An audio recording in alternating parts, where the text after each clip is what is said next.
안녕하십니까. 자, 만나서 반갑습니다. 총 4회에 걸쳐서 파이널 강의 할 건데요.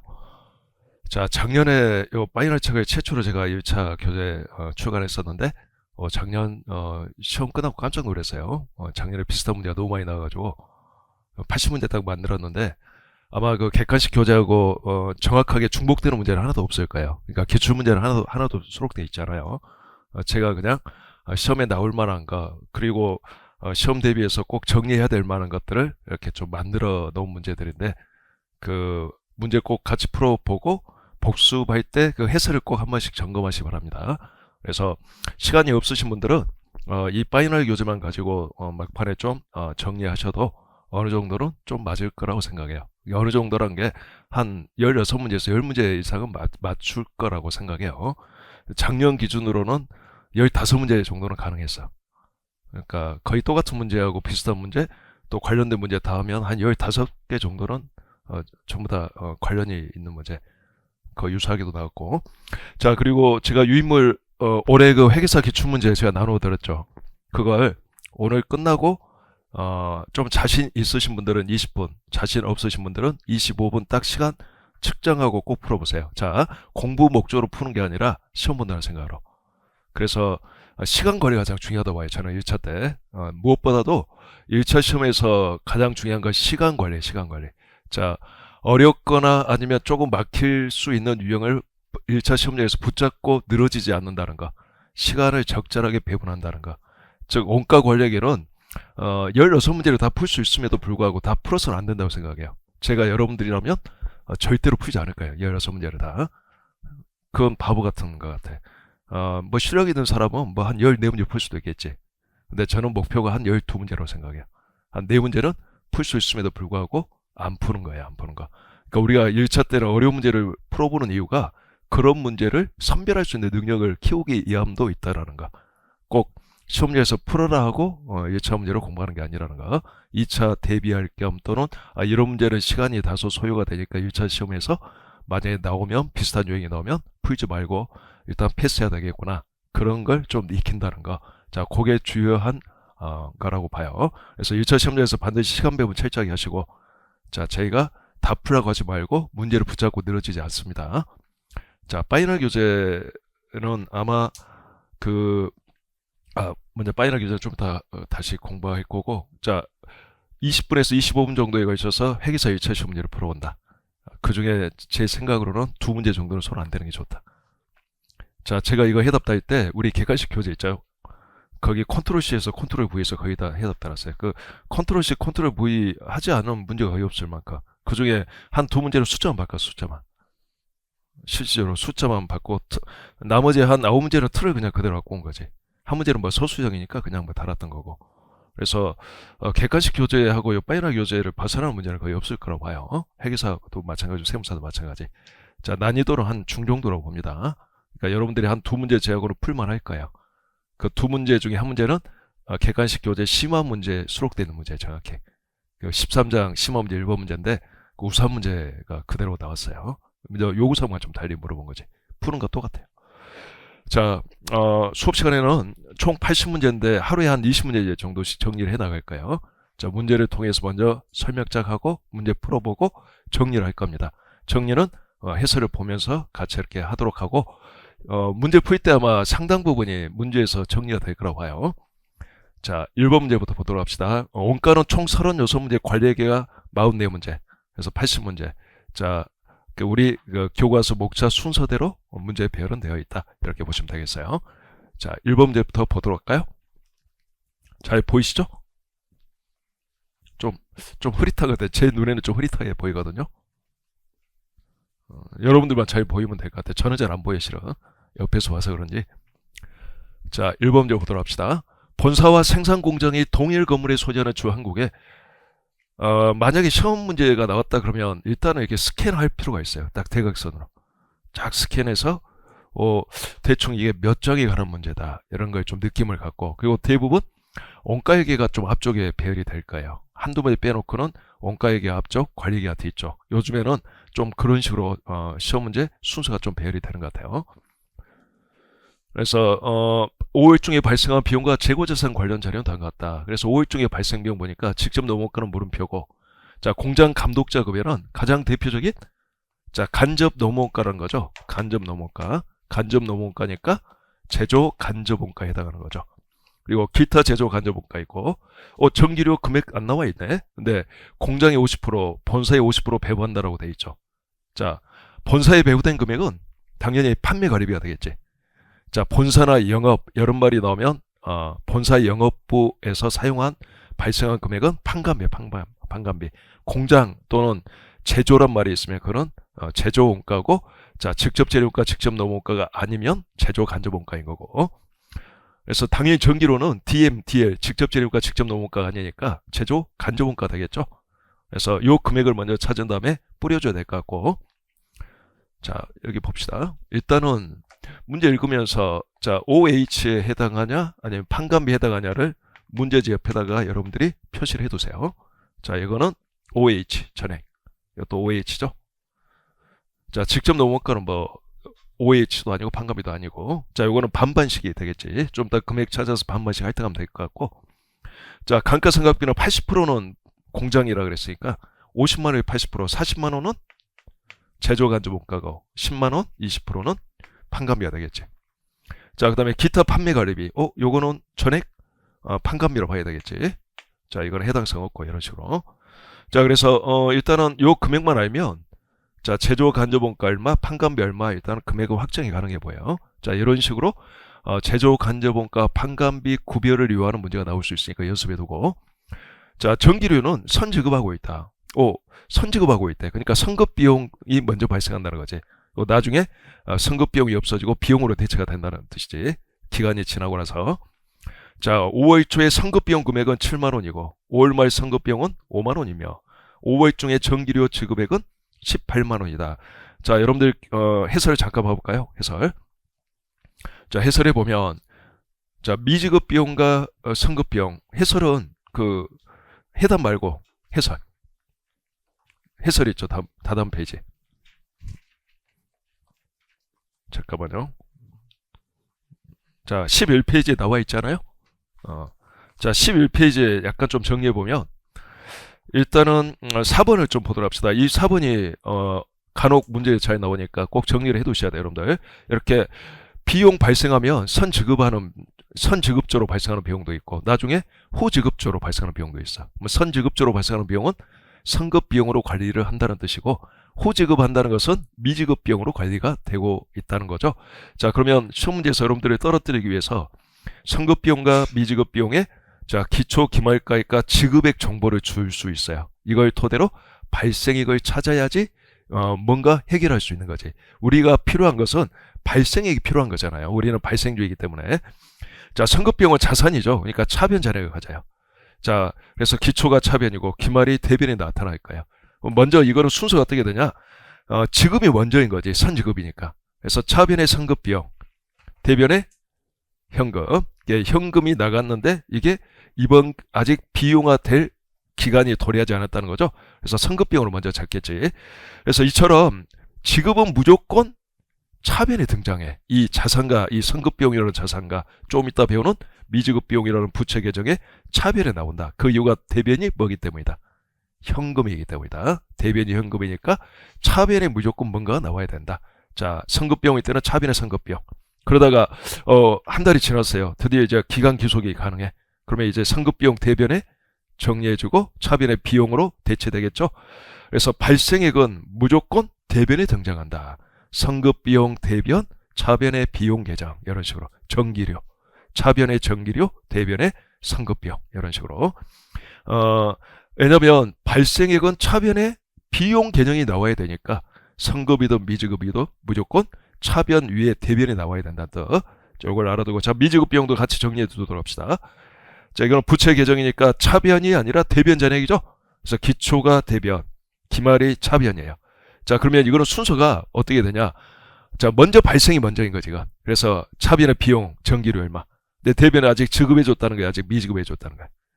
미지급해 줬으니까 미지급 비용 인식해 주는 거지. 발생을 먼저 인식해 주는 거지. 그리고 그 다음 달에 지급해 줬어. 그러면 차변에 미지급 비용 정리해주고 대변에 현금이 이렇게 나오겠죠. 자, 그렇기 때문에 대원칙이 지급은 무조건 미지급이든 선급 비용이든 차변에, 자, 발생은 무조건 이들 계정에 대변에 등장한다는 뜻. 자, 이런 식으로 선급 비용이 나오면 여기서 바로 자, T계정 그려서 바로 발생액을 찾아주도록 합시다. 자, 자산이니까 기초 얼마? 7만 원이죠.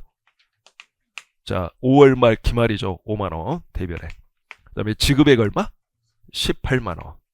18. 그래서 25만 원. 그래서 이쪽도 25만 원이 되어야 되니까 발생액 찾았죠. 얼마라고? 20만 원. 그래서 여기 물음표가 20만 원인 거지. 자, 이거의 50%는 제조간접원가고 50%는 판매관리비라는 거지. 그래서 10만 원씩이 되겠죠. 이렇게 10만 원. 그래서 쭉 더해주면 10, 40, 50에서 60, 100만 원인가? 자, 제조간접원가는 100만 원, 판매관리비는 80만 원이라는 걸 알 수 있어요. 자, 이걸 먼저 이 앞 페이지에서는 구해놓고 나서 시작해 봅시다. 자, 다음 페이지. 자, 그 다음에 재고자산 5월 초 5월 말 계정가목이 나와 있어. 지금 우리가 일장하고 있는 거죠. 그래서 일장의 주요 문제는 제조원가 흐름 문제가 나온다는 거지. 제조원가 흐름. 제조원가가 어떻게 흘러가느냐. 그래서 제조원가 흐름의 3총사, 단기 총제조원가, 단기 제품 제조원가, 매출원가. 자, 요 세 개 가장 핵심인 거지. 자, 그러면 주한국의 5월 중 직접 재료 매입액은 320만 원이래. 그 다음에 5월 중에 매출액이 1000만 원이고 매출 총이익률이 20%라면 자, 앞 페이지의 물음표 5월 달에 단기 총제조원가 중 하나의 요소인 직접 넘어원가 얼마냐 이렇게 물어본 거죠. 자, 직접 넘어원가 앞 페이지에 있었던 거지. 요게 얼마냐라고 물어본 거야. 단기 총제조원가의 하나의 요소인 거. 자, 그러면 보도록 합시다. 자, 또 잘 나오는 게 있어요, 여러분들. 자, 좀 정리를 해볼까요? 그 포인트를 좀 정리해 봅시다. 이렇게 왔다 갔다 하지 말고 먼저 풀어주고 나중에 한꺼번에 설명해 줄까요? 그게 더 정리가 더 잘 될까? 그렇게 합시다. 괜히 왔다 갔다 하면 헷갈릴 수 있어 보여. 자, 요거 일단 설명해주고 나중에 비율 알려줄게. 자, 매출액이 1000만 원이고 매출 총이익률이 20%니까 자, 매출 원가율은 80%란 걸 알 수 있죠. 그래서 1000만 원 곱하기 0.8하면 800만 원이 매출 원가라고 주어져 있는 상황에서 자, 직접 재료 매입액도 나와 있는 거지. 자, 그리고 직접 넘어원가 물어봤으니까 자, 이런 식으로 직접 넘어원가를 물어볼 때는 즉 결론부터 말해서 직접 재료 원가를 구할 필요가 없는 요구사항이라면 자, 원재료 즉 직접 재료 계정, 제공품 계정, 제품 계정을 따로따로 흐름을 우리가 검토할 필요가 없다. 자, 곧바로 합쳐서 생각해도 된다. 자, 직접 재료 원가를 구해야 될 때는 따로따로 구해야 되는데 반해. 자, 볼까요? 즉 이 문제는 이렇게 풀어야 되는 거지. 자, 이거 먼저 구한 다음에 원재료 즉 직접 재료, 제공품, 제품을 합쳐서 풀어준다. 그래서 요 세 개 더하면 얼마예요? 200만 원이고 세 개 더하면 120만 원이죠. 그래서 기초 200만 원, 기말 120만 원. 뭐 합쳐서 풀 때는 자, 상격과 달리 상품은 상품 매입액 매출원가가 나머지 이제 요소가 될 건데 제조업은 상품 대신에 원재료 매입액이 있고 그다음에 직접 넘어원가 발생액이 있고 제조 간접원가 발생액이 있는 거지. 자, 직접 재료원가를 대신해서 원재료 매입액이 등장하죠. 자, 직접 재료원가는 왜 등장하지 않냐면 원재료와 제공품 왔다 갔다 하는 부분이니까 이 아래에서 움직이니까 서로 대변과 차변이 상계돼서 없어져 버려요. 그래서 원재료 매입액이 대신 등장하는 거지. 자, 그리고 대변은 한 가지밖에 없어요. 매출 원가. 자, 상겹하고 상품 계정은 똑같아. 거의 비슷한데 상품 계정하고 유일한 차이점이 상품 계정은 요 세 가지가 등장하지 않고 상품 매입액 하나만 등장하는 거지. 상품 매입액, 매출 원가. 기초 기반은 똑같고 근데 이제 제조업은 원재료 매입액, 직접 넘어원가, 제조 간접원가. 자, 직접 재료원가를 물어볼 때는 이렇게 구할 수가 없어요. 네, 직접 재료원가를 구할 필요가 없는 문제는 합쳐서 구하는 게 훨씬 더 편해. 자, 얘를 물어본 거니까 여기서 구해보면 자, 원재료 매입액 얼마? 320. 그 다음에 제조 간접원가는 자, 여기서 구했죠? 그래서 100만 원 이렇게 쫙 표시를 해주고 자, 그리고 매출 원가는 매출액 1000만 원에 매출 원가율 0.8에서 800만 원이라는 거 내가 찾았죠? 자, 그래서 요거 920이니까 이쪽도 920만 원이 되어야 된단 말이지. 그래서 자, 420, 620 빼주니까 여기 얼마? 300만 원인가요? 그래서 직접 넘어가 발생에 300만 원이구나. 이런 식으로 정리하면 될 것 같아. 그래서 이 문제를 가지고 우리가 제조원가 흐름을 쭉 보면서 이제 좀 주의해야 될 것들을 좀 정리하면 되겠는데, 자, 포인트를 봐봅시다. 그리고 따로따로 푸는 것은 제가 별회해서 풀어놨으니까 아직 연습이 좀 부족하신 분들은 자, 원재료, 즉 제공품 제품 따로따로 이렇게 푸는 것도 동시에 한 번 더 연습해 보는 거지. 요 문제를 가지고 공부 목적에서. 근데 시험 문제가 나오면 이렇게 풀어야 되는 거고. 자, 제조원가 흐름 관련해서 이 문제를 통해서 5가지를 우리가 정리할 수 있어 보여. 자, 첫 번째는 자, 제조 간접원가 판매 관리비 구분을 요하는 문제가 나오면 구분해 줘야 된다는 거, 이 문제처럼. 자, 제조 간접원가는 공장 안에서 발생한 원가로서 자, 직접 재료원가, 직접 노무원가 위의 나머지 모든 제조원가죠. 그러니까 문제 표현에 공장이라는 말이 있으면 자, 공장 안에서 발생한 원가는 제조 간접원가야. 공장 또는 뭐 생산 뭐 이런 말이 등장하면, 그에 반해 판매 관리비는 판매 및 관리 활동에서 발생하는 원가니까 자, 문제 표현에 본사 관리하는 곳이죠. 그다음에 영업은 뭐죠? 판매하는 것과 관련된 거잖아. 영업부 판매. 그러니까 본사 또는 영업이란 말이 등장하면 판매 관리비 성격이라고 봐야 됩니다. 자, 이런 식으로 구별해주고, 그다음에 제품 원가 계산 절차, 요걸 묻는 문제죠. 3총사. 자, 먼저 단기총 제조원가는 제공품 계정 차변에 자, 기록되는 원가죠. 단기의 제품을 제조하기 위해서 투입된 모든 제조원가를 말하는 거잖아. 그래서 직접 재료원가, 직접 노무원가, 제조 간접원가 합을 말하지. 우리가 흔히 말하는 제조원가 3요소가 이 단기 총 제조원가 3요소를 말하는 거야. DM, DL, OH. 요 금액을 의미하는 거. 자, 단기 제품 제조원가는 단기에 완성된 제품의 제조원가죠. 그래서 제공품 계정 대변에 나오는 금액이죠. 그래서 요 금액만큼 자, 제품 계정으로 대체가 일어나겠지. 자, 그리고 매출원가는 뭐 판매된 제품의 제조원가 되겠고. 자, 그러면 이제 풀이법을 잠깐 좀 정리해 봅시다. 자, 문제에서 만약에 그 다음 문제는 아마 간접 재료원가 이런 게 존재하는 문제일까요? 간접 재료원가가 없거나 있거나 그다음에 직접 재료원가 또는 기본원가를 물어봤다. 기본원가를 알기 위해서는 직접 재료원가는 무조건 알아야 되죠. 직접 재료원가 알아야 되니까. 자, 뭐 간접 재료원가 같은 게 존재하거나 또는 직접 재료원가를 구해야 하는 경우에는 이렇게 합쳐서 문제를 풀면 안 되고 따로따로 풀어야 돼요. 원재료 계정, 제공품 계정, 제품 계정 따로따로. 그에 반해 간접 재료원가가 존재하지 않고 직접 재료원가 또는 기본원가를 자, 안 구해도 되는 경우라면 그냥 합쳐서 푸는 게 더 편해. 어차피 합쳐서 다 풀리는 문제라는 거니까. 이런 식으로 해서 좀 미리 좀 시간을 좀 세이브할 수 있도록 해두시기 바라고. 그 다음에 4번 아까 정리했죠? 성급비용, 미지급비용으로 비용 발생액을 여러분들이 스스로 찾아야 될 그런 문구가 등장할 수 있다. 뭐 요거는 2차 때도 나올 수 있으니까 같이 좀 정리를 잘 해두시기 바라고. 그 다음에 이제 매출액을 통해서 매출원가를 구해야 하는 경우가 있는데 요 경우가 1장하고 나중에 12장에 그 현금예산 알죠? 여러분들 종합예산 중에 현금예산 거기에서 아주 자주 등장하는 표현들이에요. 그래서 요걸 꼭 알아둬야 돼요, 여러분들. 자, 원래 매출액에다가 매출원가율을 곱하면 매출원가 되죠. 그러면 이제 문제를 조금 꼬기 위해서 매출원가율을 바로 주지 않고 매출 총이익률을 준단 말이야. 그러면 1 빼기 매출 총이익률이 매출원가율이죠. 그럼 이건 좀 쉬워요. 근데 좀 어렵게 되려면 어떤 율을 줘요? 매출 원가 이익률을 줘버려.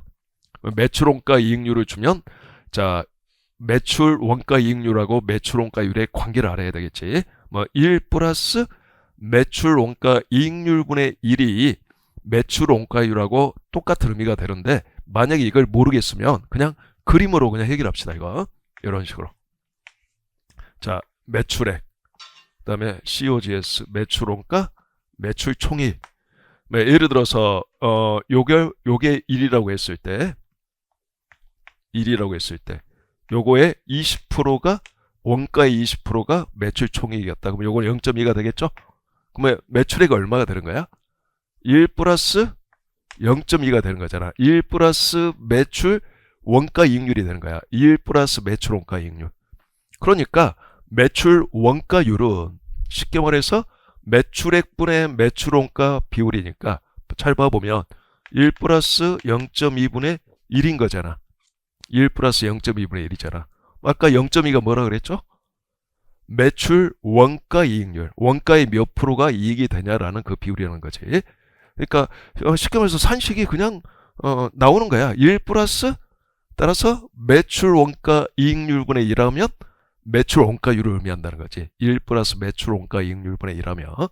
그래서 요 산식이 어떻게 나온지 잘 모르겠으면 요 그림 하나 딱 그려놓고 딱 들여다보거나 아니면 이거 그냥 기억하기 싫어 그러면 그냥 그림 그려서 바로 풀거나. 자, 요 비율이 주어져 있으면 요걸 통해서 이렇게 바로 찾을 수 있으니까 여러분들이. 자, 알겠습니까? 가장 많이 나오는 게 매출 총이익률이야. 이 문제처럼. 두 번째가 매출 원가율 바로 주는 경우. 좀 어렵게 나오려면 이제 매출 원가 이익률 또는 이런 식으로 말이 나올 수 있어요. 자, 원가의 20%만큼 이익을 가산해서 가격을 책정한다. 그럼 그게 20%가 매출 원가 이익률이라는 말이겠지. 원가의 20% 이익을 가산하여 가격을 책정한다. 이런 표현으로 나오거나. 그래서 요 문구는 1장하고 그 다음에 정상원가 계산 6장하고 그 다음에 종합예산 12장에서 좀 필요한 사항이니까 요 매출액을 통해서 매출원가를 구하는 것은 그쪽에서 문제가 좀 자주 나오니까 정리를 좀 잘 해두시기 바랍니다. 자, 1번 문제는 이렇게 생겼어요. 그 다음에 2번 문제 이제 봐봅시다. 우리가 그 보강 같은 거 안 하려면 열심히 해야 돼. 부지런히. 자, 문제만 호다닥 다 풀고 답만 도출하고 끝내는 게 파이널 강의가 아니에요. 그냥 여기 있는 걸 전부 다 그냥 발본 세워난다는 느낌으로 여기 나와 있는 내용은 다 이해하고 다 간다는 심정으로 공부를 해줘야 돼. 제가 해설을 아주 많이 다 하지 않았어. 그 포인트를. 풀이는 충분하게 자세히 달았는데 포인트는 진짜 필요한 것만 딱 정리해놨어. 그래서 페이지는 좀 되지만 이게 편집이 되게 널널하게 돼 있잖아요, 여러분들. 그래서 나중에 복습할 때 보면 전날 이것만 딱 본다면 이거 한 3, 40분이면 그냥 이래도 할 거야, 이거. 그 정도는 해놔야 돼요. 자, 지금부터 한 달 전까지 지금 한 달, 2달 좀 안 남았죠? 한 달 전까지는 기여를 좀 올려서 이제 80%씩 해오던 걸 몇 프로 상태로 올려야 된다? 90%는 해야 돼, 이제. 여러분들이 할 수 있는 역량 대비. 체력이 좋은 사람은 역량이 좀 높아. 하루에 할 수 있는 시간이 많은 거고, 체력이 좀 안 좋은 사람은 좀 적겠지.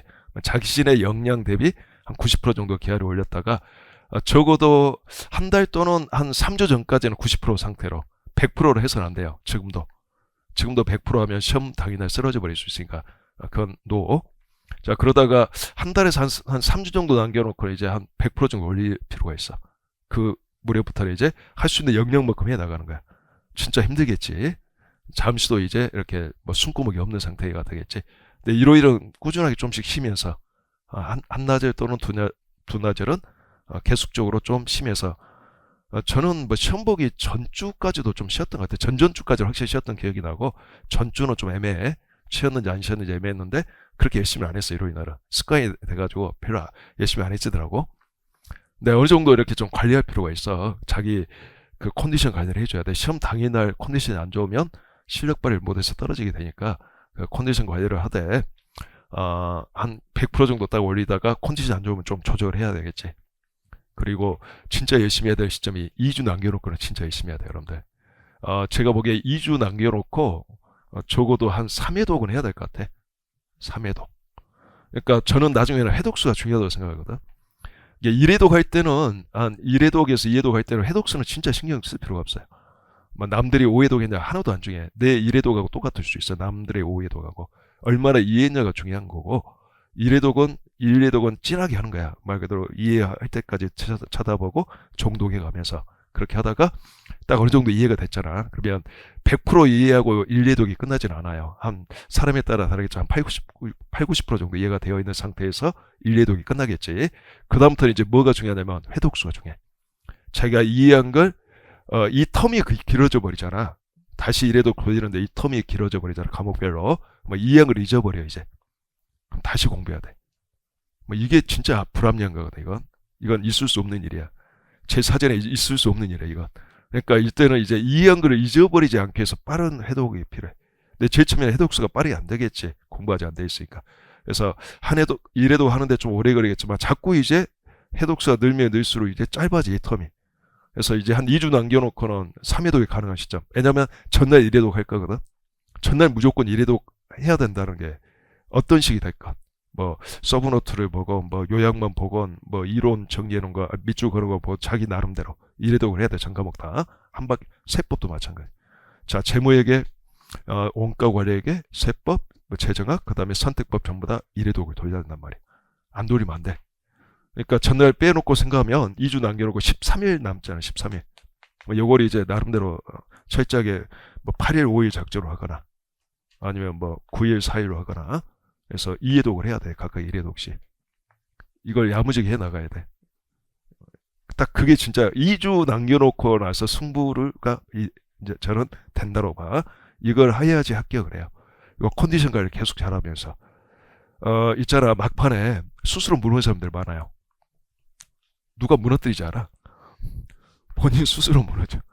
본인 스스로 뭐 갑자기 막 안 아프던 배도 아프고 막 머리가 막 지끈지끈하고 막 전날 되면 막 갑자기 두통 있고 막 스스로 무너지는 거야. 차라리 그렇게 무너질 바야 컨디션이 진짜 안 좋아지잖아. 그러면 과감히 그냥 공부를 줄이는 게 좋아요. 근데 뭐 100%가 아니라 내가 어느 정도 최상의 컨디션으로 시험장에 들어가는 게 더 중요한 거라고 생각하거든. 그때는 마음을 다스리는 게 좋아. 공부가 중요한 게 하루에 한 서너 시간만 하고 뭐 불교가 종교다 그러면 절에 가고 뭐 성당 뭐 교회 가서 이렇게 차분하게 마음을 좀 다스리고 컨디션까지 하는 게 더 오히려 더 도움이 되는 거야. 그 안 좋은 컨디션으로 해봤자 의미 없어요. 시험장 가면 그 실력 발휘 못 한다고 생각하니까. 그래서 항상 이렇게 능동적으로 이렇게 변화를 시켜야 돼. 환경에 맞게. 그리고 자기 자신의 마음을 다 잡고 1차는 크게 중요해요. 이거 시험장에서는 가장 중요한 게 자, 좋은 컨디션과 시간 배분. 이게 진짜 진리야. 시간 배분이 가장 중요해. 컨디션은 좋아야 되고. 자, 전날 푹 자야 되고. 무슨 말 알죠? 전날 푹 자는 것도 중요하고. 1회독을 하면서 자야 돼. 그러니까 전날 1회독하고 푹 자려면 공부가 얼마나 많이 되어 있어야 될까? 웬만큼 되어 있어서는 안 되는 거지. 이렇게 쫙, 이렇게 다이아몬드식으로 딱 정리가 돼서 이 상태에서 시험장에 딱 앉을 수 있도록. 이게 2주 상태면 이제 이 상태라고 봐야 돼. 계속 1회독, 2회독, 3회독 이런 식으로. 무슨 말이 겠죠? 사람에 따라 지금부터 이렇게 줄여나갈 사람도 있을 거고 아직은 요 단계일 수도 있단 말이야. 근데 이제 적정한 시점이 되면 반드시 이렇게 해 나가야 됩니다. 욕심을 버리고 나중에는. 그래서 회독수를 늘려라. 잊어버리지 않는 게 중요하다. 이해가 된 걸 잊어버리지 않도록. 그리고 암기는 아직 할 때가 아니다. 제가 보기로는. 암기는 아직도 시작하지 않는다. 한 달 정도 남겨놓고 그때부터 이제 서서히 시작하세요. 암기는. 이거 집중적으로 요때 해야 돼. 암기는. 요 한 달 남겨놓고 나서 이제 막 외우기 시작해야 돼. 그 전에는 철저하게 암기식 공부를 배제하는 게 오히려 더 도움이 돼. 요즘 시험 문제가 암기에서 맞출 수 있는 문제가 그닥 많지는 않아. 어떤 과목이든. 그러니까 그런 건 별로 효과가 없다는 거지. 근데 이제 나중에는 어쩔 수 없이 외워야지. 이해가 안 된 것은. 아시겠죠? 그래서 자기 자신만의 어떤 공부 계획을 세우세요. 자신에 맞는 공부에. 주위 사람들하고 비교하지 말고. 그게 가장 중요해요. 저도 공부할 때 남들하고 저는 다른 방식으로 좀 많이 공부했어. 진짜로 남들하고. 그때 영어도 뭐 같이 시험 봤는데 제가 뭐 이야기 해주지 않았나? 남들은 그때 뭐 토플 책 전부 봤단 말이야. 다 그 토플 책으로 다 이렇게 공부했는데 저는 아예 안 봤어 이거. 왜냐면 공부 막 시작하고 나서 한번 실험사 응시하러 들어갔는데 시간이 진짜 부족한 시험이라고 느꼈단 말이야. 이거 절대 주어진 시간에 못 풀겠구나. 너무 이게 시간이 부족하구나. 그래서 쫙 전략을 세웠지. 영어도 이거 독해 이렇게 긴 걸 어차피 필수해야 되겠구나. 단어 위주로만 공부해야 되겠구나. 단어만. 그래서 이제 딱 마음속으로 어떤 생각하고 나왔냐면 단어만 조지자. 딱 그런 생각으로. 그래서 실제 단어만 봤어. 단어책을 한 4권 정도 같은 것 같아. 4권. 그러니까 미국 대학원 진짜 입학 시험 GRE 단어까지 다 봤어. 버케버리 33,000번 사전같이 생긴 것도 보고. 단어만 계속 봤어. 남들은 토플 책 보는데 아예 안 봐버리고. 제 나름대로. 이게 전략을 세운 거지, 나름대로. 계속 나는 단어만 보고. 이거 시험장 가서 뭐 역시 그런 식으로 이제 소화하는 거야. 아닌 게 아니라 시간이 많이 부족하더라고. 진짜 많이 부족해, 시간이. 그리고 생각보다 빨리 못 풀어. 내가 공부를 많이 했음에도 불구하고 시험장에서는 긴장하고 그런 것도 있어서 생각보다 시간이 휙 가버리는 것 같아. 그리고 조금 욕심내잖아. 문제를 좀 붙잡고 있잖아. 그럼 금방 가버려. 제가 그때 제일 첫 번째 손댔던 과목이 6과목 중에 이게 그 당시에는 이제 150문제였는데 160분에 푸는 거였어요. 이게 아마 도움이 될 것 같으니까 잠깐만 이야기해 줄게요. 시험장에서 자세히. 근데 제일 처음에 상법, 뭐 세법 이렇게 순서를 제가 정해놨다고. 그리고 전부 다 25문제씩이었는데 15분, 15분 이게 저는 이제 주요 득점 과목이었거든. 거의 유일하게 객관식까지 좀 공부한 과목이 이거야. 여기서 고득점 하려고. 그래서 평균 90점을 목표로 하고 나머지는 한 60점 정도 맞아야 되겠구나. 이런 전략으로 들어가서 시간도 안 되고 해서. 근데 이거 딱 푸는데 전 문제를 다 풀긴 풀었던 것 같아. 몇 분 걸린지 알아? 실제 시험장에서 이야기인데 30분 걸렸어 정확히. 25문제를 15분에 풀 때 90점을 목표로 했는데 이게 최소한 90점, 이게 90, 한 문제당 4점이었나? 그러니까 92점을 목표로 한 거지. 두 문제만 돼야 되겠다 했는데 다 풀긴 풀었는데 30분. 시간 안 보고 푼 거야. 너무 정신이 풀어가지고. 딱 보니까 30분이 지나 있어요. 깜짝 놀랐어. 떨어졌구나 이런 생각이 순간 들더라고. 그래서 뭐 했냐면 문제 안 보고 1분 동안 정신 묵념해서 다시 전략 세운 거야. 다시 그 손패에다 그 계획 세웠어. 그래가지고 요거는 예상대로 15분 하고 나머지는 25문제에서 무조건 15문제만 풀어야 되겠구나. 전략을 세웠어 다시. 즉시 전략 수정. 이제 15문제 풀고 시간이 남으면 더 풀고 안 그러면 그냥 찍어야 되겠구나. 그리고 딱 이건 진짜 시간 봐가면서 열심히 풀었다고. 좀 볼륨 큰 거 막 패스하고 막 이렇게 풀어가지고 15분 딱 풀고 나머지는 진짜 15개쯤 풀었어요. 막 미친 듯이 풀었어. 시간이 부족하니까. 딱 3분 정도 남았던 것 같아. 그리고 한 과목 풀고 체크 마킹을 했지. 푼 것은. 그리고 나서 마킹 다 끝나고 나서 이제 찍어야 될 문제만 남겨놓은 상태에서 한 3분 정도 남았던 것 같아. 아주 한 문제 정도 더 풀고 그리고 나서 이제 시험지 쫙 치우고 답안지만 놓고 마킹을 했어. 그냥 너 먹어 이런 거야. 그냥 그 근처에 그냥 3번이 좀 부족하면 3번 그냥 찍고 4번이 부족하면 4번 찍고 뭐 개수를 셀 여력 시간도 없었어. 전체적으로 과목별 그 뭐 1, 2, 3, 4, 5 중에 몇 개씩인가 이런 것도 안 세고 그냥 그 근처 대충 보고 미친 듯이 그것도 시간 부족해가지고 막 아주 딱 찍고 나왔어요. 정말로 아주 1차에 대한 자신감이 별로 없었어요. 왜냐면 이게 70점 맞아야지 합격하거든. 그 당시에 70점 정도는 최소한 넘겨야지 합격하는 시험인데 내가 딱 계산해보면 딱 그 정도야. 대충 이거 푼 게 다 맞았다고 했을 때. 근데 그날은 이제 허탈해갖고 힘들어갖고 좀 쉬었고 다음날부터 2차 공부했어 실제. 뭐 1차를 무슨 원가? 그 메모 원가라고 보고 어제 그 메모일 비용이야. 신경 써봤자 이게 다시 되돌릴 수 없는 사항이야. 그래서 잊어버리고 다음날부터 2차 공부했어. 이거 이제 합격했다라고 친구가 알아갖고 왔어. 그것도 보러, 그 당시는 이제 막 보러 가고 그래야 되는데 그것도 가기 싫어가지고 근데 가려고 했는데 마침 보고 왔더라고. 오케이 하고 이제 바로 더 열심히 했지. 그러니까 1차에서는 가장 중요한 게 뭐더라? 진짜 시간 매번. 대부분 실력이 어느 정도 있음에도 불구하고 떨어지는 사람들이 시간 배분 때문에 떨어지는 거거든. 예, 여러분들이 그걸 명심해야 돼. 이거 자기가 계획하지 않았던 그런 사항들이 발생할 수 있어요. 이런 식으로. 그러면 당황하지 말고 거기서 즉시 또 계획을 수정하면서 주어진 시간에서 뭔가를 어쨌든 최대의 효과를 볼 수 있도록 이렇게 조정해 가면서 일단은 너무 긴장하면 안 돼. 시험장에서는 알겠죠? 자, 있는 그대로 이야기해 준 거야. 있는 그대로.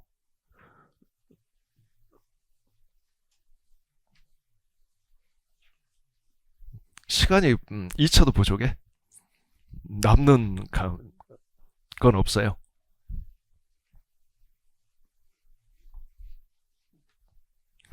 자, 2번 문제 봐볼까요? 요 작년하고 비슷하죠. 요 교재 작년 1차 보기 전에 했던 건데요. 이 작년 비슷하게 나왔어요. 거의 이거. 여기서부터 여기까지 읽어보면 거의 비슷한 문구야.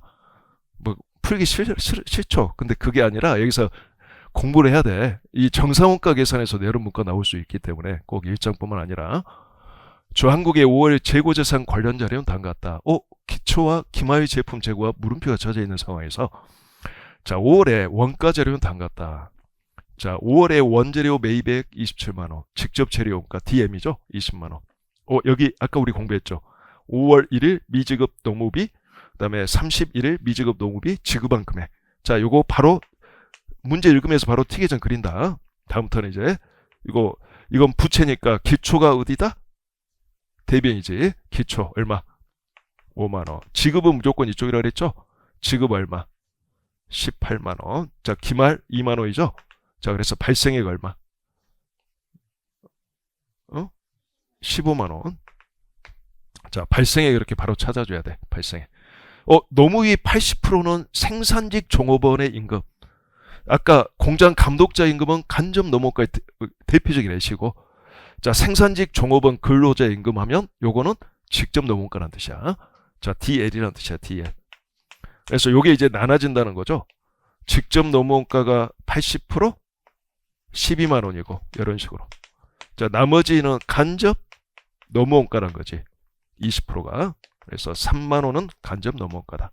자, 요거는 당연히 OH의 일종이다. 이걸 알 수 있어요. 그 다음에 OH 중에 제품 재고액이 3만 원 증가했다. 자, 금액은 모르겠지만 예를 들어 이게 X라면 얘는 X 플러스 3만 원이다라고 두 개 관계는 알고 있는 상황이야. 그러면 이제 문제를 볼 때 항상 긴장해야 됩니다. 이런 식으로 간접 노무원가가 언급되어져 있으면 혹시 재료원가도 간접 재료원가가 있을 수 있기 때문에 아까 문제하고 달라. 아까 문제 1번 문제는 다시 한번 가서 보면 재고자산 이름이 뭐였어요? 원재료라는 용어를 쓰지 않았잖아. 원재료 또는 재료라고 하지 않고 직접 재료라고 했으니까 이때는 그냥 여기에서 발생한 금액은 다 직접 재료 원가라는 걸 의미해. 근데 이 문제는 표현이 다르잖아. 지금 뭐라고 돼 있어?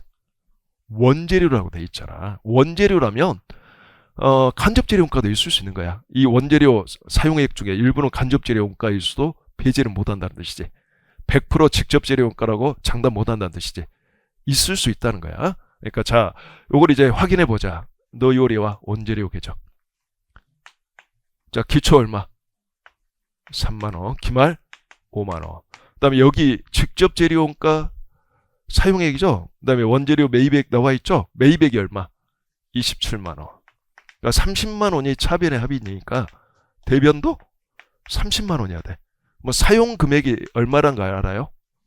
사용이 25만 원이라는 거 알고 있는데 직접 재료 원가 금액이 얼마라고 돼 있어? 간접 재료 원가 숨어 있는 거잖아, 이거. 이게 직접 재료 원가로 사용된 게 20만 원이구나. 나머지는 뭐로 사용된 거다? 간접 재료 원가로 사용된 금액이 5만 원이구나. 이런 식으로 정보를 스스로 찾아줘야 돼. 간접 노무원가라는 말이 있고, 그리고 계정 과목 이름이 원재료이기 때문에 간접 재료 원가가 있을 수 있다는 뜻. 작년에도 이렇게 비슷하게 나왔단 말이야. 거의 똑같게 나왔어, 이거. 자, 간접 재료 원가. 자, 간접 노무 원가. 그 다음에 이건 정상원가 계산에서 자주 나와요. 자, 그 다음에 그 다음 점 보면 간접 경비 나와 있죠? 그래서 제조 간접 원가 중에 또 간접 경비. 자, 이 문제는 이제 제조 간접 원가가 간접 재료 원가 5만 원, 즉 OH 금액이 간접 재료 원가 5만 원, 간접 노무 원가 3만 원, 간접 경비 얼마? 10만 원에서 얼마더라? 18만 원이구나. 이렇게 제조 간접 원가를 이런 식으로 좀 찾아야 되는 문제. 자, 그 다음에 이제 뭘 물어봤는가 봐볼까요? 앞에 분석 다 했고. 자, 5월 달에 전환원가와 매출원가가 얼마인가 물어봤죠? 자, 전환원가 물어봤으니까 전환원가는 직접 노무원가와 제조간접원가 합이잖아. 직접 노무원가 12만 원이고 그 다음에 제조간접원가 18만 원이니까 두 개 더하면 30만 원이라는 걸 쉽게 찾았어요. 이제 매출원가만 구하면 되니까 자, 이걸 합쳐서 구해야 될까 매출원가를 아니면 따로따로 구하는 게 맞을까 이 문제는. 방금 앞에서 배웠는데 따로따로 구해야지. 왜? 그 이유가 뭐 때문에? 간접 재료원가가 있으면 합쳐서 구할 수도 물론 있어. 근데 틀릴 수가 있어. 그러니까 간접 재료원가 보이면 그냥 합쳐서 구하지 말고 따로따로 구해라. 따로따로. 무슨 말인지 이해됐죠? 간접 재료원가는 얘가 있으면 잘못 판단할 확률이 높아요. 여러분들이 OH를 잘못 판단하거나 그럴 수 있기 때문에 따로따로. 그러면 자, 이제 이게 원재료는 끝났고 이제 옆에서 제공품 따로 그리고 제품을 따로 그려봅시다. 자, 제공품 3만원, 기말 8만원. 자, 직접 재료원가 20만원 와야 되고, 그 다음에 직접 넘어온가 12만원이죠. 그 다음에 제조 간접원가 18만원이죠. 더하면 다 얼마죠 이게? 53만원에서 8만원 빼주니까 단기 제품 제조원가는 45만원이죠. 그래서 45만원 대체가 됐고, 자, 이 금액은 안 나왔어. 근데 뭐 예를 들어 얘가 X 또는 0이라 해도 되고, 뭐 기초 대비 기말이 얼마 더 커졌다? 증가했다 3만원. 이 관계만 알면 되잖아. 관계만 알면 되니까 매출원가는, 자, 이렇게 비교하니까 3만원 크니까 이렇게 비교하면 3만원 더 적어야 되겠지. 그래야지 차변압과 대변압이 맞으니까. 그래서 이게 얼마더라? 42만원. 자, 이런 식으로 해서 추정할 수 있더라. 그래서 하나는 합쳐서 이제 연습시켜봤고, 하나는 따로따로. 이 문제를 합쳐서 풀면 아마 틀릴 확률이 있을 거예요, 여러분들. 자, 1장은 이렇게 한 2문제 정도 체크하면 될 것 같고, 자, 포인트 잠깐 봐봅시다. 자, 이 단기 총제조원가, 이걸 우리가 단기에 투입된 이 총제조원가를 우리가 단기 총제조원가인데 줄여서 제조원가라 그러지. 이걸 제조원가 3요소라고 하는데, 제조원가 3요소가 이론 방식과 실무 방식이 두 가지가 있어요. 원가 계산 준칙에서 둘 다 언급하고 있어요. 둘 다 오케이다라는 거야. 이론적으로는 직접 재료원가, 직접 넘어가, 제조 간접원가, DMDL, OH 방식으로 표시해줘야 되고, 자, 그 다음에 실무적으로는 재료비, 농업비, 경비 방식 오케이라는 거죠. 재료비가 DM과 간접 재료비로 구분되어지고, 농업비도 DL과 간접 농업비, 경비는 일반적으로 직접 경비는 거의 존재하지 않으니까 전액 간접 경비일 확률이 높고, 자, 이런 식으로 해서 재료비, 농업비, 경비 스타일로 문제의 자료가 나올 수가 있어. 그럼 항상 시험 문제 풀 때는 재료비, 농업비, 경비로 여기에 들어올 일은 없어요. 무슨 말이야 했죠? 이론에서는 이걸 다 뭐로 바꿔야 돼? DM, DL, OH로. DM, DL, OH로 바꿔야 돼. 이 문제처럼, 자, 이게 재료비잖아. 이게 재료비 사용액이야. 그 다음에 이게 농업비 발생액이고, 이게 재료비, 농업비 스타일인데 이걸 결국 DM, DL, OH 방식으로 바꿔줘야 된다 뜻. 그래서 그냥 실무 방식으로 문제가 나오면 재료비, 농업비, 경비로 문제 자료가 주어지면 좀 어려워요. 자, 1장에서도 이렇게 나오고 6장에서 이렇게 좀 자주 나와. 정상원가 계산 쪽에서 자주 나온다는 거. 그래서 재료비, 농업비, 경비 스타일로 문제가 나오면, 자, DM, DL, OH로 바꿔줘야 되니까 재료비를 DM과 직접 재료원가와 간접 재료원가로 구분할 수 있어야 되고, 농업비 발생액도 직접 농업원가 DL과 간접 농업원가로 구별할 수 있어야 된다. 자, 공장 감독자 임금은 간접 농업원가고, 생산직 근로자 임금은 직접 농업원가의 다른 표현이다. 이렇게 알아두고. 그래서 2번의 방식. 자, 이 문제는 요 제조 간접원가를 2번처럼 우리가 파악한 거죠. 세 개 간접원가 더해서. 그 다음에 요 표현은 잘 알고 있죠. 기본원가 프라임 코스트 기초원가는 DM 플러스 DL을 말하고, 가공원가 전환원가는 자, DL 플러스 OH를 말하죠. 이거는 뭐 주구장창 나왔던 표현들이 있고 알고 있어야 됩니다. 자, 여기까지 해서 1장은 다 마무리합시다. 자, 그 다음에 2장 이제 원가 배분. 오탈자가 한 두세 개 있는 것 같은데, 여기 오탈자가 하나 있어요.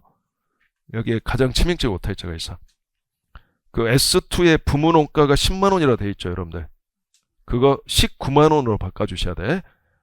해답처럼. 이 문제 때문에 헤맸죠? 쏘리. 제가 웬만하면 오탈자를 안 만드는데, 합계가 따라서 30이 아니라 39만원. 이 문제 때문에 내가 귀가 좀 많이 간지럽더라고. 욕을 많이 했을 거야.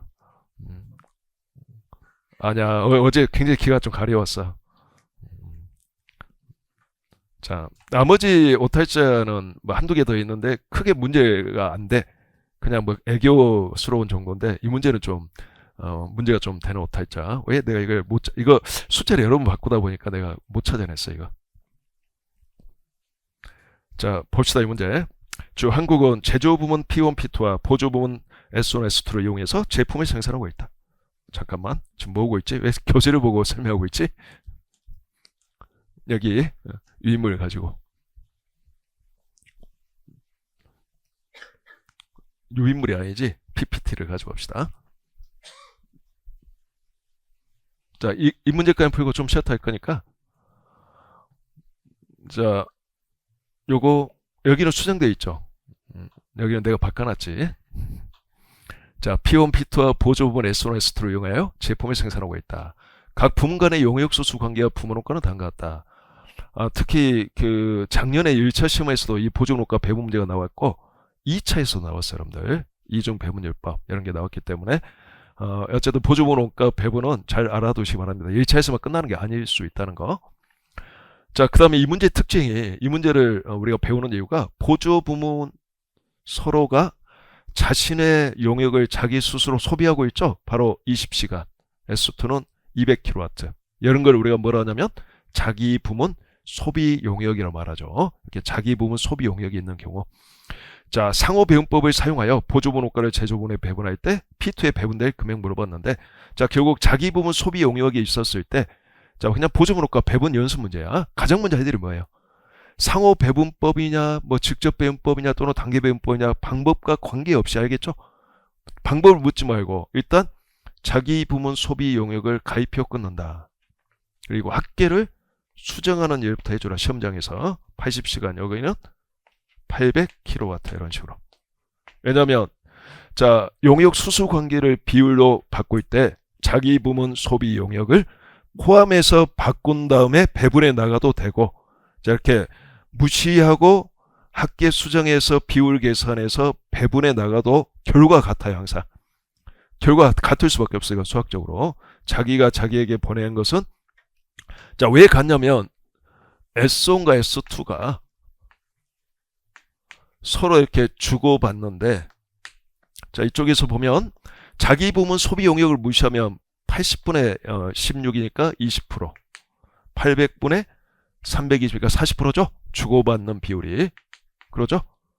자, 그러면 S1에서 S2로 가는 게 20%잖아요. 20%. 자, 요거하고, 자, 자기 부문 소비 용역을 고려해도 같단 말이지, 이게.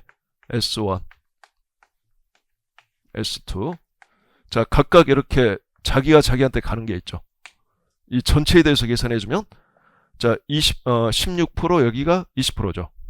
자기가 자기한테 20% 보내고 16% S1에 보낸 거잖아. 얘도 마찬가지. 자, 1000에 32%, 20%죠. 그러니까 20% 자기가 자기한테 보내고 요게 32%였단 말이에요. 자, 그러면 질문.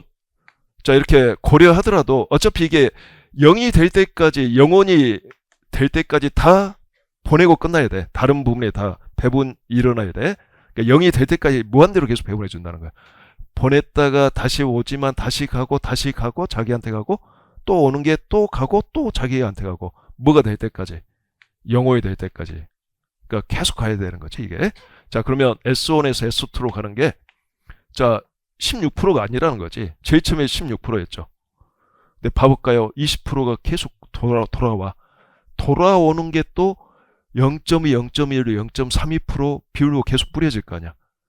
언제, 뭐가 될 때까지, 잘 생각해보면 0이 될 때까지. 그러면 결국 A 가입표 끊고, 그 다음에 A 가입표 끊고, 그러면 나머지 이제 A가 0.2가 없어졌으니까 전체가 이제 100이 아니라 80이 되는 거잖아. 80 중에 얼마가 가는 거야, A가? 16이 가는 거잖아. 결국 이게 16이 아니라 엄밀히 따지면 이제 80 중에 16이 가는 거네. 그러면 결국 몇 프로 가는 거예요? 20%. 자, 80분의 16이 바로 무한 등비급수 공식이야, 이게. 자, 80이 어떻게 계산되어진 거냐면 1 빼기 바로 요거 무한대로 이 회전되는 요 비율을 빼준 거야. 어차피 0이 될 때까지 계속 얘는 왔다가 또 계속 배분이 일어나니까 얘 빼고 생각하면 80만 남게 된다는 거야. 그 중에 16이니까 자, 0.16 이렇게 계산한 거잖아. 그러니까 결국 80분의 16이 나오지. 1 마이너스 이걸 공비라 그러죠, 우리가. 이걸 첫 번째 자릿수 A라 하고 1 마이너스 4분의 A, 딱 요 공식이 되는 거지. 그러니까 굳이 이렇게 우리가 자기 부문 소비 영역을 고려해서 자기가 자기한테 20% 보내고 16% 보내고 이렇게 계산할 필요 있을까 없을까? 이렇게 계산해서 연립방정식 세워도 되게 좀 복잡하잖아, 이거. 결과는 같을 건데. 이렇게 하더라도 결국 20%일 건데. 그래서 이렇게 하지 않고 어떻게 하고자 한다? S당초 A를 없애버리고자 하는 거야. 짠, 가입표 끊고자 해. 그게 바로 이거죠. 20시간, 그 다음에 200kW 가입표 끊고 딱 합계를 수정해서 요 수정된 합계에 대해서 비율을 계산하면 그냥 요 분모를 우리가 이미 고려해 놓은 거야. 1-4를 딱 빼 놓은 거란 말이야.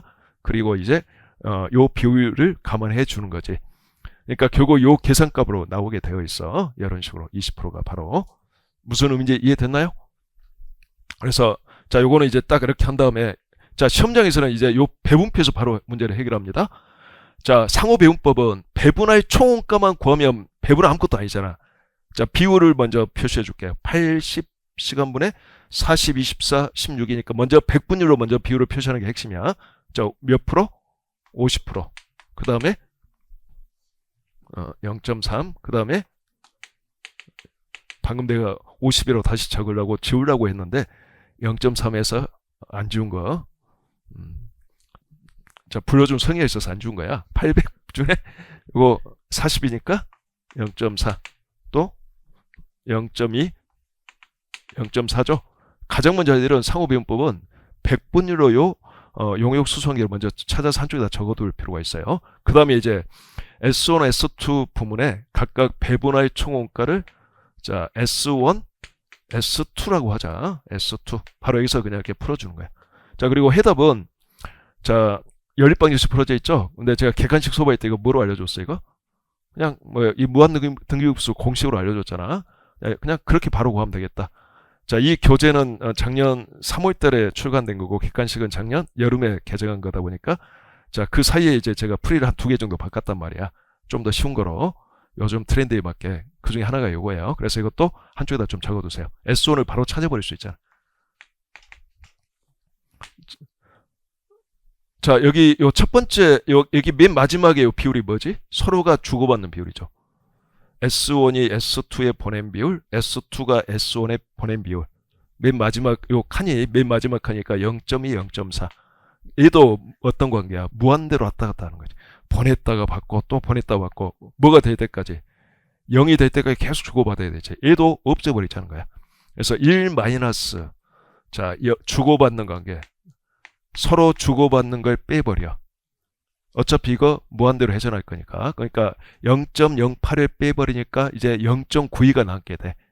0.92로 자, 최초 S1에서 배분할 금액이 있을 거 아니야. 최초 배분할 금액은 20만 원에다가 잘 봐보세요. 쉬워 이거. 자, 이 관계가 없다고 생각했을 때 생각하면 이 19만 원에 40%만큼 최초로 배분이 한 번 일어나겠지. 제일 처음에 한 번 딱 배분된 금액을 그러니까 제일 처음에 한 번 딱 배분할 금액을 생각해 보세요. 원래 금액에다가 저 19만 원에 몇 프로가 배분되겠어? 40%. S2에 19만 원에 40%. 이해됐죠? 그래서 요 금액이 최초로 배분할 총 원가인데 자, 요 관계가 있으니까 요게 갔다가 20% 갔다가 요 금액이 20% 갔다가 40% 돌려받고 또 온 금액이 20% 갔다가 또 40% 돌려받아. 이게 무한대로 돈단 말이야. 그래서 그냥 요 최초로 보낼 금액을 대상으로 하되 아까도 봤듯이 이렇게 무한대로 도는 건 빼버리면 된다 했잖아. 그래서 1 빼기 공비를 빼버리자. 요 비율로 나눠주면 이 무한대로 갔다가 보낸 걸 다 감안했을 때 배분할 총원가가 나올 수밖에 없다. 그래서 저 같으면 이거 계산기로 그냥 바로 찾아버려. 10초도 안 걸려서. 계산기 이렇게 때려요. A부터 먼저 계산해. 이게 더해. A는 미리 계산해놔. 미리 n 플러스 뭐 입력해 놓은 거나 미리 해놔. 그러면 0.92가 되잖아, 이게. 0.92로 요거 쫙 나누면 얼마 나오죠, 이거? 바로 30만 원 화면에 나와버리잖아. 이거 식 세우지 않아요. 이거 식 세우려면 시간 많이 걸리니까 바로 풀어버린다. S2도 마찬가지. 자, 이제 저랑 같이 봅시다. 일단 분모부터 확정해야 돼.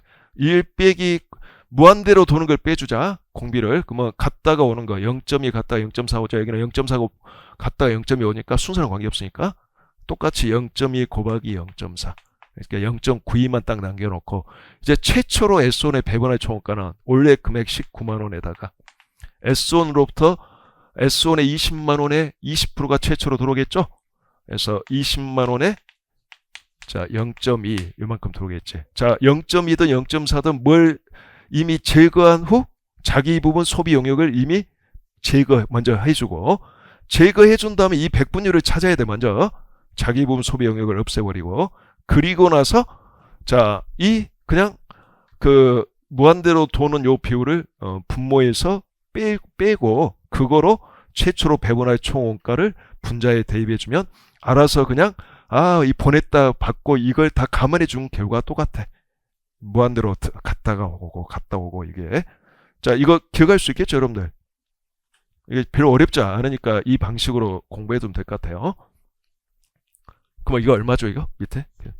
계산해 주면. 그럼 이건 끝나 있잖아. 25만원, 30만원 구했으니까. 자, P2는 이 두 번째 비율이니까. 그냥 두 번째 거만 계산하면 30만원에 30%니까 9만원. 자, 25만원에 20%니까 5만원. 두 개 더하면 14만원. 이렇게 되겠지. 그래서, 자, 요 한 문제 가지고, 요 가장 까다로울 수 있는 요걸 미리 좀 정리해 두도록 합시다. 자, 요 다음 페이지 포인트만 보고 좀 쉴게요. 자, 보조부문원가의 배분 방법은 총 몇 가지 방법이 있냐면 6가지 방법이 있죠. 자, 보조부문 상호 간의 용역 수수 관계를 얼마나 고려하느냐 정도에 따라 자, 직접 전혀 고려하지 않는 거죠. 완전히 무시하는 거. 자, 단계는 배분 순서를 정해서 선순위는 후순위에 보내는 거 고려. 후순위는 그 다음 후순위에 보내는 건 고려하지만 선순위에 보내는 건 고려하지 않죠. 단계적으로 인식해 나가는 방법. 그래서 이 단계 배분법은 서술형 준비. 배분 순서에 따라 결과가 달라질 수 있지. 자, 나머지 방법은 배분 순서와 결과가 관계가 없어요. 배분 순서에 따라 결과가 달라지지 않는데 반해 직접 상호 배분법은 단계 배분법은 달라질 수 있어. 상호 배분법은 완전히 인식하는 거죠. 그래서 상호 배분법은 철저하게 이 식을 세워야 되니까 용역 수수 관계를 뭐로 파괴해 준다. 백분율이 유지되도록. 이게 중요한 거야. 백분율로 파악하지 않으면 잘못된 값이 돼. 백분율로. 나머지는 굳이 백분율 필요 없어. 상대적 비율만 유지되면 되는데 반해. 자, 그리고 요즘에 이제 관심 있어 하는 게 이 단일 배분율법 뿐만 아니라 이중 배분율법. 요걸 알아둬야 돼. 1차, 2차에서 요즘에 좀 관심 있어 하는 게 요거니까. 자, 단일 배분율법과 이중 배분율법은 보조 부문의 원가 배분 기준 수가 단일이면 단일 배분율법 한 개면, 두 개면 이중 배분율법. 자, 단일 배분율법은 보조 부문의 총 원가를 실제 사용량을 기준으로 배분해 주죠. 이 비율이 뭘 기준으로 계산된 비율이라는 뜻이에요. 실제 사용량. 이게 단일 배분율법이지. 그에 반해서 이중 배분율법은 자, 보조 부문의 원가를 배분할 때 변동원가, 고정원가로 구분해서 변동원가는 자, 실제 사용량을 기준으로 요 비율을 계산해서 배분해주고, 자, 고정원가는 인과관계적으로 실제 사용량에 따라서 발생하는 원가가 아니라는 거죠. 그거보다는 자, 이미 능력에 따라 고정적으로 발생하는 원가라는 뜻이잖아. 자, 보조 부문의 공급 능력에 따라 고정적으로 발생하는 원가라는 뜻이야. 뭐 공급 능력은 사용하는 쪽에서 봤을 때는 최대 사용 가능한 양이 있을 거란 말이지. 최대 사용 가능량에 따라서 공급할 능력을 갖춰놨겠지. 그래서 보통 우리가 사용량 쪽으로 언급을 하니까 실제 사용량 이런 식으로 실제 공급량 이렇게 표현하는 게 아니라 근데 실제 공급량과 사용량은 똑같은 말이잖아. 이것도 역시 자, 최대 공급 가능량 이렇게 표현하지 않고 최대 사용 가능량, 최대 사용 가능량에 따라 공급할 능력을 갖춰놨을 거다. 물론 최대 공급 가능량하고 사용 가능량은 일치하지 않을 수 있어. 공급량하고 실제 공급량하고 사용량이 일치하겠지만 요거는 수요 쪽에서 이만큼 쓸 거야 라고 계획한 수치야. 근데 공급하는 쪽에서는 그거에 딱 100% 정확하게 부합되게 능력을 갖춰놓지는 않았을 수 있지. 상관없어.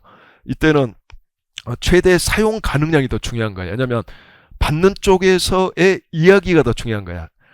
즉 받는 쪽에서는 예를 들어 전력을 P1에서 500kW 최대한 쓸 거다. 여기도 500kW 쓸 거다로 생각하고 있었던 거지. 실제는 이만큼 썼지만. 그러면 최대한 이만큼 쓰니까 이제 전력 부문 입장에서는 자, 요 S2 부문 입장에서는 1000kW를 딱 공급할 능력을 갖춰놨을 수도 있지만 이게 아니라 더 여유 있게 1200만큼 능력을 갖춰둘 수도 있고 또는 좀 부족하게 900이 될 수도 있고 그럴 수 있는 거잖아요. 이건 공급 쪽 이야기니까. 이게 최대 사용 가능량하고 그다음에 이 최대 공급 가능량은 일치하지 않을 수도 있는 거야. 라는 걸 알아둬야 돼. 그럼 둘 중에 뭐가 더 우선되냐면 최대 사용 가능량. 자, 받는 쪽의 이야기가 더 중요하잖아.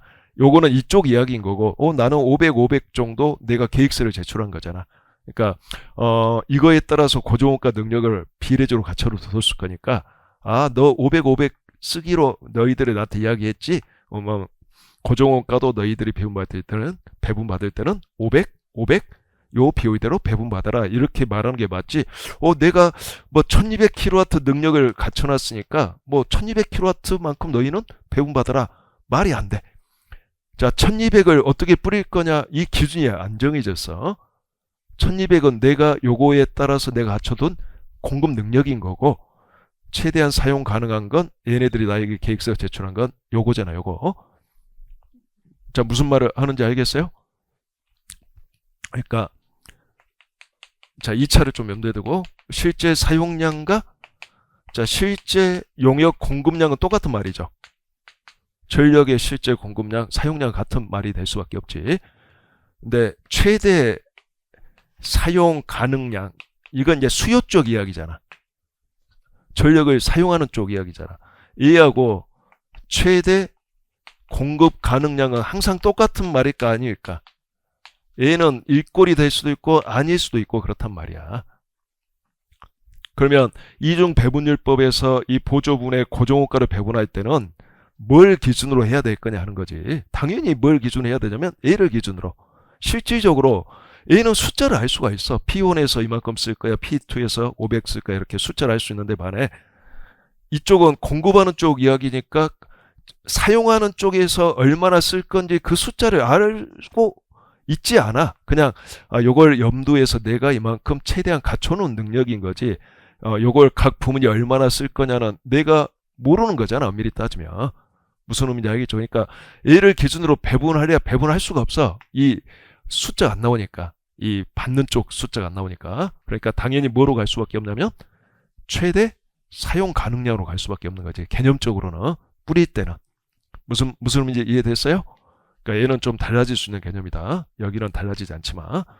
자, 고정원가는, 변동원가는 A에 따라서 발생할 거니까 당연히 실제 사용량을 기준으로 가는 게 맞고, 고정원가는 이거랑 무관하게 이거에 따라서 내가 능력을 갖춰둔 거란 말이야. 이게 어느 정도 연관에 있다는 뜻이지. 이 최대 사용 가능량에 따라 이 공급 가능 능력을 갖춰놨으니까 최대 사용 가능량을 기준으로 배분받으라 하는 이야기. 그래서 훨씬 더 인과관계적으로 더 타당한 거죠. 그 다음에 자기 부분 소비 용역은 자, 용역 제공 비율을 계산할 때 고려하고 배분하나 무시하고 배분하나 결과 같다라고 돼 있지. 그러니까 계산이 더 간단하게 용역 제공 비율을 계산할 때 자기 부분 소비 용역을 무시하고 계산해라. 무시하고 배분해라. 자, 요걸 좀 알아두면 될 것 같아요. 자, 요 정도 정리하고 좀 세트합시다. 4번부터.